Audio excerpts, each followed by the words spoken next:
Eh bien, Phil, bonjour. Bonjour Arnaud. Comment ça va-t-il bien? Ben ça va bien, on est là pour le numéro 2. Eh oui, ceux qui ont cru que c'était juste, non, c'est pas du one shot. C'est pas, Arnaud et Phil, ça dure, ça, ça perdure. ça dure et c'est d'autant plus remarquable de ta part que apparemment la semaine dernière fut mouvementée avec nos petits Frenchies que tu as accompagnés. Ouais, ouais, ils m'ont mis sur les genoux, les gars et les filles. Bon, bah Parce qu'il y dis-moi. avait deux femmes dans le groupe. Ah bah c'est bien, Bon, ça se féminise. eh oui, bah écoute, ça prouve qu'il n'y a pas que des mecs dans la tech, hein. Bon, bah c'est bien. Alors Phil, on va commencer par trois petites news et puis après on parlera, si tu veux bien, du Geek Trip pour savoir un petit peu ce que vous avez fait. On va peut-être commencer par le CTO Summit. Oui, Alors qu'est-ce que tu peux nous en dire? Qu'est-ce qu'il en est en fait, ressorti? j'ai pas assisté, mais j'ai trouvé un condensé de cet event qui reprenait un petit peu, qui résumait les conclusions de CTO qui ont a priori fait un petit peu de brainstorming autour de qu'est-ce qu'il faut faire à quoi ça sert un CTO, j'imagine, ou qu'est-ce qu'il faut faire, comment réussir. Et j'ai trouvé que c'était assez intéressant. Les points clés, c'était euh, d'abord de créer des partenaires stratégiques avec des universités. Ça devrait nous inspirer en France parce qu'on a énormément de talents et de bonnes écoles. Et je ne sais pas s'il y a vraiment un bridge aussi évident entre le monde de l'entreprise et les universités en France. Euh, Établir un leadership, des programmes de développement auprès des jeunes, des graduates, sur des aspects technologiques. C'est vrai qu'une fois qu'on sort du stade étudiant, on part dans des laboratoires de recherche, on part dans des jobs, mais il y a pas véritablement je dirais, de programmes comme ça qui permettent je sais pas, de focuser sur des aspects spécifique en termes de technologie. Je sais pas la robotique. Enfin, il y a d'autres choses, je suis certain, mais ça ne ressort pas véritablement. En tout cas, c'est un point. Ça permet en tout cas de pousser une innovation de façon assez intéressante. Aussi de ne pas hésiter à fixer des objectifs, des incentives, des objectifs bien précis quand on a effectivement dans des aspects de recherche et développement dans ces équipes. C'est très important parce que la seule chose qui compte dans la tech, et je le vis tous les jours, c'est shipper, délivrer. C'est pas innover. Innover, c'est bien, mais c'est délivrer, c'est mettre en place des solutions, qu'elles fonctionnent, qu'elles soient récurrentes, qu'elles soient scalable. Donc véritablement, ça c'est assez important et c'est assez amusant. C'est un peu une transition avec le Geek Trip, mais c'est aussi ne pas hésiter à offrir des tours de laboratoire ou auprès des étudiants qui sont en phase d'être gradués, parce que c'est toujours inspirant de voir des choses qui marchent, des technologies en place. Encore une fois, c'est ça qui est important. La technologie, ça sert à ça. Ça sert pas à lever de l'argent. Ça sert avant tout à mettre en place des solutions, qu'elles soient disponibles et que après, bon, la façon dont on le fait, c'est une chose. Mais voilà. Donc ça, c'était assez un bon rafraîchissement, on va dire. D'accord. On a le même problème en France hein, de la valorisation de la recherche et c'est vrai que dans les labos, tu dois avoir un paquet d'innovations et qui seraient vraiment très intéressantes à mettre sur le marché. Mais ça, c'est un autre débat. Ouais. Phil, en ce qui concerne, tu as retenu une autre news sur formsprings.me qui s'installe d'Indianapolis dans la Silicon Valley. Alors Ouais. pourquoi? Bah, en fait, ils ont résumé la chose de la façon suivante. Pour eux, ils ont besoin de. En fait, c'est une plateforme pour créer des formulaires online. Donc, c'est quelque chose qui est assez simple a priori. Bon, ils ont levé de l'argent. Ils ont levé 2,5 millions de dollars. Et en fait, ils ont vraiment envie, je pense, de passer la vitesse supérieure. Et à un moment donné, les sociétés ici savent que bon, il faut améliorer le design, il faut améliorer bah, l'exécution pour que véritablement on puisse avoir de plus en plus d'audience. Donc, pour eux, d'abord, de se rapprocher de la Silicon Valley, c'est pour eux avoir la crème de la crème en termes de développement. Il faut dire qu'ils étaient basés dans l'Indianapolis, donc il y a certainement de bons étudiants là-bas ou de bons techniciens, mais il n'y a pas véritablement ce qu'ils pouvaient espérer. Donc c'est typiquement voilà une entreprise qui avait de l'argent et qui va quitter son berceau pour venir s'installer ici, principalement, je pense, pour avoir un petit peu plus de main-d'œuvre et meilleure et pouvoir délivrer un peu plus. Donc voilà, ça c'est un exemple. D'accord. Formspring.me. Bien. Et dernière news que tu as relevé, c'est AOL qui lance encore un fonds de 10 millions de dollars. Alors, c'est destiné à des business plus locaux, de géolocalisation. Ouais, a priori, c'est encore la semaine dernière, j'entendais parler d'AOL. AOL est mort. Je pense qu'AOL, effectivement, bon, il se passe pas mal de choses autour de Bibo, etc. Mais a priori, ils continuent de faire des petites annonces où ils expliquent que voilà, il y a le press release, il y a un nombre euh, en augmentation de startups qui veulent apporter une expérience locale aux consommateurs aux organisations, etc. Et ils ont décidé d'ouvrir un fonds de 10 millions de dollars pour investir dans des startups qui visent ce business. Donc, typiquement, en France, c'est des sociétés comme Tell Me Where qui sont sur ce marché. Il y a aussi bon, plutôt de façon du côté de l'Allemagne, puisque c'est pas loin de l'Alsace, Quip qui est aussi sur ce marché. Et puis bon, il y a une espèce de, je veux pas dire que Foursquare ou Goala ou autre soit bon, c'était le gros buzz du South by Southwest, espèce de grande colonie de vacances qui a eu lieu la semaine dernière sur les aspects musicaux, films et interactifs. Mais voilà, ils ont peut-être fait un petit effet d'annonce parce qu'ils ont vu un peu qu'il se passait des choses sur ce. Alors peut-être pour attirer ces quelques acteurs, je ne sais pas. Mais en tout cas, ils sont toujours là. Et voilà, 10 millions de dollars, c'est pas mal. Alors, concernant on va parler un petit peu de notre thématique à tout seigneur, tout honneur, on va parler du Geek Trip, pas parce que c'est toi qui l'organise, mais surtout, enfin si, parce que tu es le plus capable d'en parler, mais surtout de savoir un petit peu, mais vous avez fait quoi et on fait quoi dans le Geek Trip? Donc, est-ce que tu peux nous dire un petit peu ben, quelles sont les boîtes que vous avez visitées, quels sont les enseignements, et on essaiera de contacter l'un ou l'autre, peut-être Jean-Georges ou Salah pour voir un petit peu ce qu'ils en ont pensé. Mais toi, Mhm. qu'est-ce que tu en as retiré de toutes ces réunions? J'ai vu que vous étiez chez Facebook, chez Google, etc. Quels ont été les faits majeurs? En fait, ce qui est important pour chaque voyage, c'est parce qu'à partir du moment où j'ai un certain nombre de personnes qui sont partantes, là, je commence à travailler la matière. La matière, c'est de trouver les meilleurs cubes, les meilleurs Lego qui vont permettre à chacun d'y trouver à la fois la veille technologique qu'il recherche, des niches de partenariat, des idées, et repartir, je l'espère, avec un plan d'action, avec un certain nombre de choses. C'est du concret en fait que je propose. Donc on a visité, puis des fois aussi c'est des rencontres d'entrepreneurs, c'est toujours intéressant. Quand on visite Luc Julia, il a une expérience qui est extrêmement importante à mes yeux. Et bon, il peut pas trop encore parler de son prochain projet, mais il est en train de lancer un nouveau projet. C'est toujours intéressant de voir comment les points de succès ou d'échec. On a parlé de patent. Est-ce qu'on doit déposer des patents ou pas? Quels sont les avantages qu'on peut en tirer en termes de management?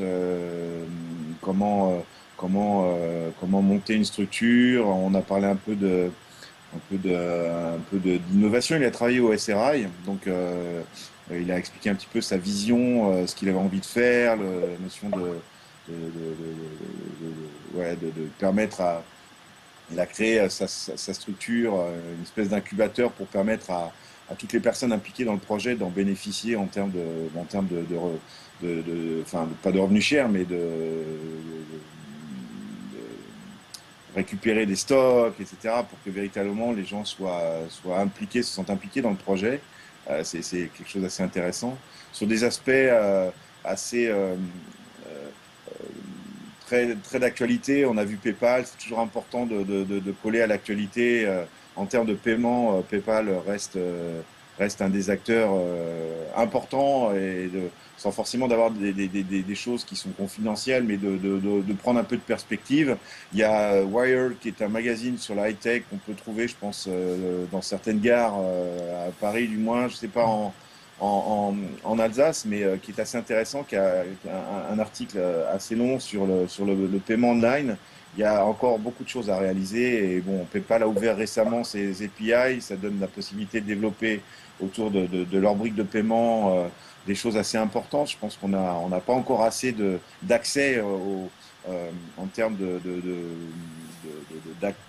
consumer. Il n'y a pas encore assez de solutions, il n'y a pas encore assez de choses qui permettent aux gens de payer directement sur Internet. On ne pense pas quand on a des solutions e-commerce ou n'importe quel autre type de projet web. Il y a vraiment des solutions de paiement aujourd'hui. On peut avoir accès aux consommateurs en direct. Il ne faut pas hésiter, plutôt que de continuer à faire des transactions par virement, par chèque. Il y a des choses intéressantes à faire. Google, c'est toujours important. Là, j'avais des jeunes qui ont gagné un concours. Big Five Media avait organisé un concours Mobile Life 2010. J'avais des étudiants qui avaient gagné le concours et qui avaient développé une application sur Android. Donc, c'était intéressant de rencontrer une personne qui est au sein de l'équipe pour savoir un petit peu qu'est-ce que Google est en train de faire autour du mobile. Bon, clairement, on n'en a pas parlé. Mais en tout cas, bon, il y a All My Apps aussi qui a développé une application Android. Il y a Tell Me Where qui a développé une application Android. Bon, d'avoir une personne d'Android en face de soi, c'est toujours. Voilà, c'est aussi ça, Geek Trip. C'est d'être mis en situation pour créer des relations privilégiées avec un acteur. Ça peut être Google, il n'y a pas de problème. Hein. On peut être une dizaine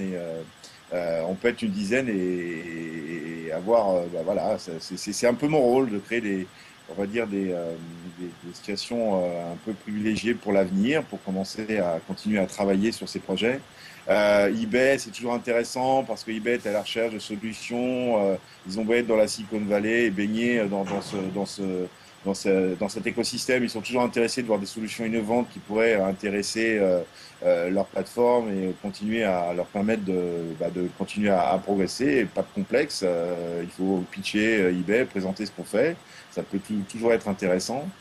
Euh, de voir un petit peu bon, autour de Skype, c'est toujours un petit peu bon, j'avais pas de projet particulièrement, mais c'est assez incroyable. C'est un projet là, ils viennent de relever. Enfin, il y a 165 millions de dollars, je crois, qui vont être réinvestis autour de Skype. J'ai vu ça très rapidement. Bon, c'est incroyable de voir ce que Skype a encore la capacité de faire, à délivrer. Qu'est-ce qu'on a vu? On voit des startups pour ceux qui veulent s'installer. Quand on voit Your Version, qu'on va chez Dan Olson, on voit un petit peu comment ça se passe. Pour un gars qui depuis 3 ans pousse sa structure, essaye d'évoluer, de faire évoluer sa boîte. Bon, ça te met les pieds dans le concret et te dire si je viens dans la Silicon Valley, qu'est-ce qui va se passer? Bah, c'est dur. Tu vois que le gars, depuis 3 ans, comment il arrive à embaucher, comment il arrive à, bon, il n'a pas forcément levé de l'argent, donc comment il arrive à intéresser des gens à bosser pendant 3 mois, 6 mois sur sa boîte. Il nous a expliqué un peu ses astuces. NetVibe, c'est toujours intéressant. Freddy Mini est véritablement quelqu'un d'expérimenté et quand j'ai des gens comme Sophie Bruand qui était avec nous, une personne, Alban de Bounov, ils sont intéressés de voir un petit peu qu'est-ce que. On ne voit pas vraiment. Il y a tellement de choses qui se passent et de voir un petit peu, de prendre un peu de recul avec Freddy Mini, resituer le contexte dans lequel NetVibes est aujourd'hui, leurs projets, est-ce qu'ils sont. La commercialisation de leur offre aujourd'hui, c'est toujours intéressant parce que il y a beaucoup de gens qui seraient intéressés d'avoir, j'en suis certain, un dashboard NetVibes tel qu'il le propose. C'est toujours intéressant. Ripple.com, c'est une plateforme que je suis en train de pousser, en tout cas dans mon utilisation, pour échanger avec mes clients, mes contacts, d'une façon très simple. J'ai pas trouvé de solution Enterprise 2.0 ou de gestion de projet qui soit simple à utiliser et très flexible. aussi assez joli visuellement. Donc, c'était une des découvertes. Et puis, on a Mozilla. C'est toujours intéressant de découvrir Mozilla. Ils sont sur des tas de projets on a eu droit à un peu un rafraîchissement de l'actualité de Mozilla. Ça, on l'avait en direct. C'était assez intéressant. Euh, Et et Phil, puis j'ai fait pitcher. J'ai mis les gens en situation en fait. Pour quelques entrepreneurs qui sont intéressés de venir s'installer dans la Silicon Valley, on a rencontré Bambi Francisco qui gère Vator TV, qui est un nouveau support pour se lancer lancer son pitch sur leur plateforme. Il commence à être de plus en plus. Il n'y a pas que TechCrunch dans la Silicon Valley, il y a d'autres acteurs. Et de plus en plus d'entrepreneurs, de startups locales sont intéressés de passer sur Vator TV. C'est pas évident. Il faut être sérieux d'entrepreneur. Il faut avoir levé 1 million de dollars. Et puis ils organisent des concours trimestriels, le Vator Splash. Quand on arrive à passer sur l'antenne ou sur le on stage, qui est possible, hein, il suffit de participer et de payer pour participer. Ça donne une bonne couverture. Donc les entrepreneurs qui étaient dans l'eau, ça leur a permis de commencer à prendre un contact privilégié pour éventuellement passer sur cette plateforme, puisque deux correspondent plus ou moins aux critères. Et puis on a fait un essai assez, assez casual, assez sympa, qui a permis à Salah de parler un petit peu d'un projet qu'il avait lancé à côté, euh, dans ses activités nocturnes. C'était assez intéressant de pitcher face à des investisseurs ou des business angels dans un incubateur qui s'appelle Plug and Play. Voilà, ça c'est le programme de la semaine que je viens de vous. Puis rencontrer, ouais, je ne veux pas oublier Marc Rochman de Rackup, qui est sur un projet très important, très intéressant, très évolutif, très smart. Ça a soulevé beaucoup de questions. Euh, Whiteboard, c'était vraiment ça les a vraiment intéressés, interrogés. Et puis on a visité la boulange, l'usine de la boulange, qui est vraiment un super exemple de réussite. Et je ne demande qu'une seule chose, j'ai deux projets pour 2010. Un des projets, ça serait d'aider un projet, pourquoi pas alsacien. J'ai commencé à avoir des contacts avec quelques personnes dans le domaine du food ici, parce que je pense que, bon, d'abord, j'ai des très bons spécialistes, notamment dans les boissons, avec qui je peux aider une marque à s'implanter et de voir comment la boulange a réussi à utiliser à la fois son expérience, la boulangerie à la française et le tissu local. C'est vraiment impressionnant. bah, j'ai pourtant peut-être un projet dans le food, on en parlera tout à l'heure. Mais concrètement, Phil, comment ça se passe une journée? Vous avez deux, trois rendez-vous, mais quand vous rencontrez, quand tu les fais rencontrer, est-ce qu'il y a un programme que tu fais rencontrer les patrons de start-up ou les gens qui vous accueillent? Il y a un programme ou c'est vraiment discussion libre? Combien de temps ça dure? Euh, Bon, c'est souvent en discussion. Je demande aux gens de préparer en fait. Le programme il est défini, je le travaille, les gens y ont accès quelques semaines, quelques mois avant quand le programme est quand je m'y suis pris à l'avance. Les gens ont accès. Une fois sur place, je leur demande de regarder les entreprises qu'ils vont rencontrer. Bon, quand c'est Facebook, c'est assez facile. Euh, de regarder un petit peu ce que font les personnes pour avoir, je dirais, des questions ciblées. C'est ce que je dis, hein, on n'est pas là pitcher efficacement pour donner un maximum de temps aux gens de parler, qu'ils vous donnent du feedback ou qu'ils vous expliquent ce qu'ils font ou qu'ils vous font partager leur expérience. Donc c'est souvent des fois assez ciblé ou ça peut être plutôt informel comme ça l'était avec Henri Moissinac. On va pas entendre parler de choses très confidentielles par rapport à Facebook, c'est pas du tout l'objet. Ou avec Luc Julia, c'est souvent des expériences parce que beaucoup de questions en fait des gens toute cette semaine passée, c'était autour de voilà, on s'installe ici, comment ça se passe, quelles sont les règles, quels sont les usages, comment ça fonctionne, qu'est-ce qu'il faut faire, comment on réussit, comment on se plante. Donc les témoignages sont souvent des choses importantes et pas uniquement voilà, c'est quoi l'innovation, c'est quoi HTML5, Flash 10 ou je ne sais trop quoi. C'est assez varié. Donc, je demande aux gens de préparer parce que voilà, c'est du temps pour eux, c'est 1 heure, c'est 4 rendez-vous par jour, donc c'est assez intensif. des fois, j'ai fait un truc complètement dingue. C'était le mardi où on est descendu à Palo Alto pour remonter ensuite à Alameda de l'autre côté de la baie, pour ensuite redescendre à Mountain View. Mais bon, j'avais pas le choix parce que, en fonction des opportunités, des annulations de dernière minute, ce qui m'est malheureusement arrivé, bon, il faut que je gère un agenda. Je sais pas, Alameda, Mountain View, c'est 60 miles, hein. Donc c'est comme si on allait à Chartres 2 fois dans la journée. C'est assez intensif. Mais j'essaie d'avoir 4 rendez-vous dans la journée en général, combinés, pas trop faire de déplacement, mais c'est inévitable ici. Alors, Donc voilà pour le programme et la façon dont c'est préparé. et quand aura lieu le prochain? Alors, le prochain est ouvert. Je suis en train de préparer un geek trip dont je ne peux pas parler pour le moment, mais qui sera un geek trip, on va dire, privatisé et customisé, sur lequel vraiment je vais aider un player du web assez important à rencontrer des acteurs qui m'ont demandé de rencontrer par rapport à leur business, entre autres. Donc ça, je pourrai en parler prochainement et ça devrait se faire début juin. Le Geek Trip numéro 7 dans sa version ouverte, pour le moment, j'ai quelques personnes en waiting list qui sont intéressées, mais pas suffisamment pour véritablement dire, voilà, le prochain, je vais le faire. Raisonnablement, je pense raisonnablement, je pense que ce serait septembre. Bon, avec ce web player, j'en ai un prévu en septembre également. Donc je pense que le prochain maintenant, ça va être en fonction de mon actualité, parce que j'ai plein de projets dans les cartons. Je pense septembre-octobre. D'accord. Ce sera la bonne période. J'en ai prévu, j'attends la confirmation de deux en juillet, début juillet, à la fois fermé, privatisé, customisé. Donc bon, je vais aller au Japon. J'ai un projet avec un- quelqu'un d'assez que j'aime beaucoup, fin août. Je l'espère faire un tour en Israël fin juin. Bon, ça, là, pour le moment, c'est assez full. Donc septembre. D'accord. Ben écoute, Phil, merci beaucoup. Et puis, on se reparle dans 15 jours pour au fil des news number 3. Ok, ok, avec plaisir. À bientôt. À bientôt, ciao. Ciao.